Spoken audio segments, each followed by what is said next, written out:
ইউটিউবে বিভিন্ন ভিডিও দেখার সময় অনেক ক্ষেত্রে দেখা যায় যে বিশেষ করে কিছু ইন্ডিয়ান ইউটিউবারের ভিডিওতে বেশ কিছু অ্যাপস সম্পর্কে বলা হয় যে আপনি জাস্ট প্রেডিক্ট করেন অ্যান্ড টাকা কামান। আপনি খেয়াল করে দেখেছেন এরকম ভিডিওর অ্যাড আসে বিভিন্ন ইন্ডিয়ান ভিডিওগুলোতে বিশেষ করে, এবং আমি যদি ভুল না করি এরকম বেশ কিছু অ্যাড বাংলাদেশের বেশ কিছু ইউটিউবারের ভিডিওতে দেখা গেছে। কোশ্চেন হলো এগুলো কোন টাইপের অ্যাপ যেখানে আপনি প্রেডিক্ট করার সাথে সাথে আপনাকে টাকা পে করছে, আর অ্যাকচুয়ালি কি এরা কখনো টাকা পে করে?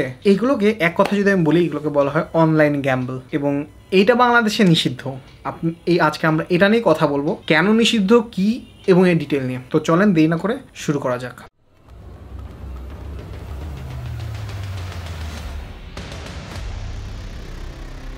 Hello everyone, welcome to Rehman's diary. আমি মোহাম্মদ লতিফুর রহমান। আজকে আমরা কথা বলবো যে এই যে বিভিন্ন ইউটিউবে বা বিভিন্ন বিশেষ করে ইউটিউব বা অন্যান্য প্ল্যাটফর্মগুলোতে দেখা যায় যে আপনি গেস করেন এবং টাকা জিতেন, প্রেডিক্ট করেন এবং টাকা জিতেন, শেয়ারে ট্রেডিং করেন এবং টাকা জিতেন। এরকম প্রচুর অ্যাপ আমাদের বিভিন্ন সময় ইউটিউব বা বিভিন্ন সোশ্যাল মিডিয়াতে খুব বেশি আসে যে আপনি সহজে প্রেডিক্ট করে টাকা কামান। এবার একটা কোশ্চেন হলো, প্রেডিক্ট করা বলতে তারা কি বোঝানোর চেষ্টা করছেন? অ্যাকচুয়ালি এই বেশিরভাগ অ্যাপই অনলাইন গ্যাম্বল একটা টোটাল বিশাল বড় সেগমেন্টের অংশ। অর্থাৎ কোনো অ্যাপ আপনাকে বলবে যে আপনি প্রেডিক্ট করার চেষ্টা করুন যে এই শেয়ারটার দাম কমবে বা বাড়বে, আবার কোনো অ্যাপ আপনাকে বলবে যে আপনি একবারে যে হুইলটা ঘুরান, ছক্কা পড়লে আপনি টাকা জিতবেন, ছক্কা না পড়লে আপনি টাকা হারবেন। মজার বিষয় হলো আপনি যদি কখনো এটা অ্যাকচুয়ালি ট্রাই করে থাকেন দেখবেন কি অ্যাকচুয়ালি আপনি কখনো কোনো টাকা জিতে যাচ্ছেন, কখনো কখনো না আপনি টাকা জিতছেন। আমি বেশিরভাগ যাদের কাছে কথা শুনেছি তারা টাকা জিতেও যায়। তাইলে ক্ষতি কোথায়? আমি যখন টাকা জিতছি তাহলে ক্ষতি কোথায়? ক্ষতিটা হলো টাকাটা জেতা হয় প্রথম এক বা দুইবারের ভেতরে, কিন্তু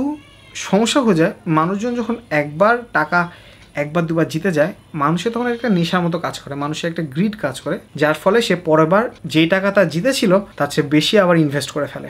আচ্ছা এবার ইনভেস্ট করে দেখি। আপনি একটা জিনিস চিন্তা করেন তো, ধরেন কথার কথা আপনি কারো কাছে টাকা দিলেন এবং আপনি দেখলেন যে সে আপনাকে টাকাটা ফেরত দিচ্ছে না। আপনি এক্স্যাক্ট কারো একটা মানুষের কাছে যাবেন, হয়তো আপনি কোনো আপনি হয়তো তার অফিসে যাবেন, আপনি তার অফিস না জেনেন আপনি হয়তো অনলাইন পেজটাকে রিপোর্ট করবেন, অথবা আপনি হয়তো পুলিশের কাছে যাবেন। এইসব অ্যাপ, যেসব অ্যাপ সচরাচর দেখা যায় যে আপনাকে বলে আপনি প্রেডিক্ট করেন এবং টাকা জিতেন, এইসব অ্যাপে যদি আপনি টাকা দেন এবং টাকাটা আপনার জুয়ার মতো হেরে যান আপনি আলটিমেটলি, তাহলে আপনি কার কাছে যাবেন? বাংলাদেশ ব্যাংকের সিস্টেম অনুযায়ী এবং বাংলাদেশের রুল অনুযায়ী এইসব অ্যাপে টাকাটা ইনভেস্ট করা টোটালি নিষিদ্ধ। এর বড় একটা কারণ হলো এইসব অ্যাপ ম্যানুয়ালি এক একটা ব্যাকএন্ডে, আপনারা যারা সফটওয়্যার সম্পর্কে বুঝেন অবশ্যই তারা বোঝার কথা যে প্রত্যেকটা ওয়েবসাইটে কেউ না কেউ ডেভেলপার থাকে। আপনি খুব সহজে একটা ডেভেলপারকে দিয়ে আপনি চাইলে প্রোগ্রামিং এভাবে করে নিতে পারেন যে প্রথম 2-3 বারের ভেতর সে জিতবে, পরে থেকে যতবারই টাকা দিক হারবে। কারণ কি, স্পিনটা তো ফিজিক্যাল কোনো স্পিন না, ধরেন ফিজিক্যাল কোনো আপনার বল আপনার সামনে ঘুরাচ্ছে না। একে তো হলো গিয়া যেসব ধরেন যে আপনি বড় বড় দেশের ক্যাসিনোর কথা যদি ভাবেন সেখানেও এগুলো রিগ করা যায়, অর্থাৎ তারা এমনভাবেই গুটিটা ছড়ে যেন ওই নাম্বারটা না আসে, সেটা তো যাই, আমি ওটা নিয়ে কথা বলছি না। আর এটা তো একদমই টোটালটাই সফটওয়্যার। খুবই ইজি আপনাকে ওই প্রথম 2-1 বারের ভেতরে একটা ছক্কা দেখানো যাতে আপনি টাকা জিতে যান, পরের বার থেকে কখনোই ছক্কাটা আসবে না। অথবা আপনাকে প্রথমবার ট্রেডিং করে কিছু টাকা দিয়ে দিবে, পরের বার থেকে বারবার দেখা যায় না ওটার দাম কমছে কমছে কমছে, কারণ আপনি তো কখনো এটা ভ্যালিডেট করতে পারবেন না যে এই শেয়ারের সাথে ওই শেয়ারটা কানেক্টেড কিনা। এই ধরনের বেশিরভাগই অনলাইন গ্যাম্বলের একটা অংশ হয়ে দাঁড়ায়। এখানে দুইটা সমস্যা আছে। একটা আমার সমস্যা হলো এই যে আপনি দেখলেন যে কে মালিক আপনি সেটা সম্পর্কে জানেন না। আপনি অনলাইন গ্যাম্বলটাতে অংশগ্রহণ করলে আপনি 1-2 বার টাকা কামাবেন, বা 10 বার যদি আপনি টাকা কামান অ্যাটলিস্ট 20 বার টাকা হারাবেন। খুব রেয়ারলি আমি কাউকে দেখেছি 2-3 বার টাকা কামিয়ে সে ছেড়ে দিয়ে চলে যায়, বিকজ মানুষের ভেতর নেশা জিনিসটা কাজ করে, সে আবার ওটা ট্রাই করার চেষ্টা করে। এইভাবে করে প্রচুর মানুষ টাকা হারাতে আমি নিজের চোখে দেখা। সো 1 নাম্বার সমস্যা হলো যে হ্যাঁ আপনি টাকা হারাচ্ছেন, এটাতে তো কোনো এটা যে খারাপ এটা আপনাকে বোঝানোর কিছু নাই। সেকেন্ড যেটা খারাপ আপনি হয়তো বুঝতেছেন না, সেটা হলো এই ধরনের অনলাইন গ্যাম্বল ওয়েবসাইটগুলো প্রচুর পরিমাণে টাকা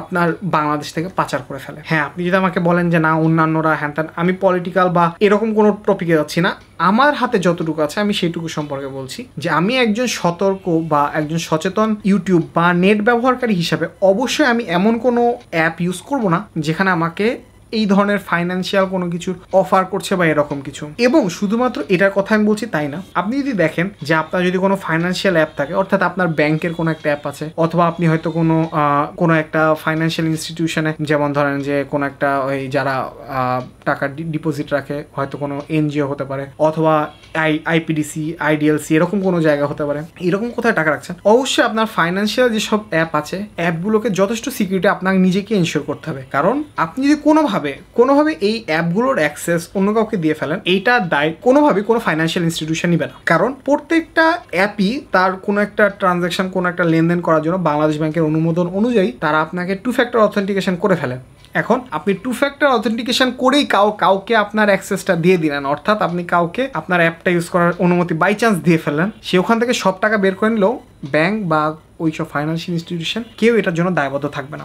আপনাকে যে কথা বলার, আপনি ওভারঅল আপনার ফাইন্যান্সিয়াল সিচুয়েশনটা ভালো রাখার জন্য কোনোভাবে 1 নাম্বার আনট্রাস্টেড কোনো অ্যাপ আপনার মোবাইলে ডাউনলোড করবেন না। প্রচুর অ্যাড আসবে এইসব অ্যাপে। একটা ধরেন যে যদি 100টা অ্যাডের টাকা দেয়, তার থেকে 10টা অ্যাপ ডাউনলোড হয়, ওর 3টা অ্যাপ থেকে ওর যা প্রফিট সেটা চলে আসবে। তাই কোনোভাবে অ্যাপ থেকে চেষ্টা করবেন আপনি যেই অ্যাপকে চিনেন না সেই অ্যাপ ডাউনলোড না করার জন্য। প্রচুর ভিডিও আসবে যে ভিডিও দেখুন, হ্যান দেখুন, ত্যান দেখুন, আপনি হলো গিয়া একটা চেষ্টা করে দেখুন, এখনই টাকা কামান, এরকম প্রচুর প্রলোভন দেখানোর কোনো শেষ নাই। এবং এগুলো এমন এমন প্ল্যাটফর্মে দেখানো হয় এবং এমন এজ গ্রুপকেই দেখানো হয় যারা এরকম ভুল করতে পারে।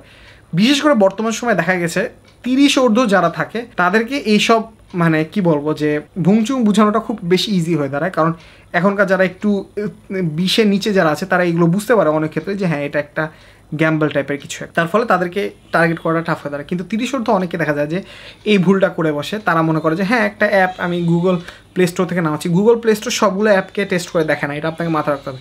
এবং সে গুগল প্লে স্টোর যেহেতু ম্যানুয়ালি একটা করে অ্যাপ টেস্ট করে না, তার মানে আমি কোনোভাবে ওই বাইপাস করে ফেলতে পারি, একটা ফ্রডুলেন্ট অ্যাপ আমি বাইপাস করে ফেলতে পারি। তাই কোনোভাবে আপনি আপনার টাকা পয়সা লেনদেনের ক্ষেত্রে এরকম কোনো অ্যাপকে আপনার মোবাইলে ইনস্টল করবেন না যেটাকে আপনি ট্রাস্ট করেন না, অথবা যেটার কোনো ফিজিক্যাল অফিস বাংলাদেশে নাই। কারণ আপনি এটা ছাড়া আপনি তাকে কোনোভাবে ট্র্যাক করতে পারবেন না, তার এগেনস্টে কোনো প্রকার লিগাল কোনো অ্যাকশন নিতে পারবেন না। তো আশা করি আপনি যেসব অ্যাপ আপনাকে প্রলোভন দেখাচ্ছে অর্থে, সেসব অ্যাপ সম্পর্কে এই ভিডিওতে সচেতন হতে পেরেছেন। এরকম অনেকগুলো ভিডিও আছে যেগুলো আমাদের নিজের লাইফ রিলেটেড। যেমন ধরেন ক্রেডিট কার্ডের একটা ভিডিও আছে যেটা আমি আই বাটনে বা ডিসক্রিপশনে দিয়ে রাখবো লিঙ্ক, আপনি চাইলে দেখে নিতে পারেন। এরকম অনেকগুলো ভিডিও আছে এই চ্যানেলে, আপনি চাইলে অবশ্যই দেখে নিতে পারেন। এবং অবশ্যই মনে রাখবেন কোনোভাবেই এই ধরনের অ্যাপকে নিজের মোবাইলে রাখবেন না। বারবার বিভিন্ন ফাইন্যান্সিয়াল ইনস্টিটিউশন SMS করতে থাকে, ফোন দিতে থাকে যে আপনার OTP পিন কারোর সাথে শেয়ার করবেন না। অবশ্যই এগুলো কখনোই শেয়ার করবেন না। অপরিচিত কোনো অ্যাপ বা মোবাইলে তো অবশ্যই না, মানুষ তো নাই এরকম ফলো করলে অবশ্যই আপনি ফাইন্যান্সিয়ালি বোথ ডিজিটাল এবং আপনি বেশ লিটারেট থাকতে সক্ষম। ভালো থাকবেন, সুস্থ থাকবেন এবং রেহমানস ডায়েরির সঙ্গে থাকবেন। ধন্যবাদ।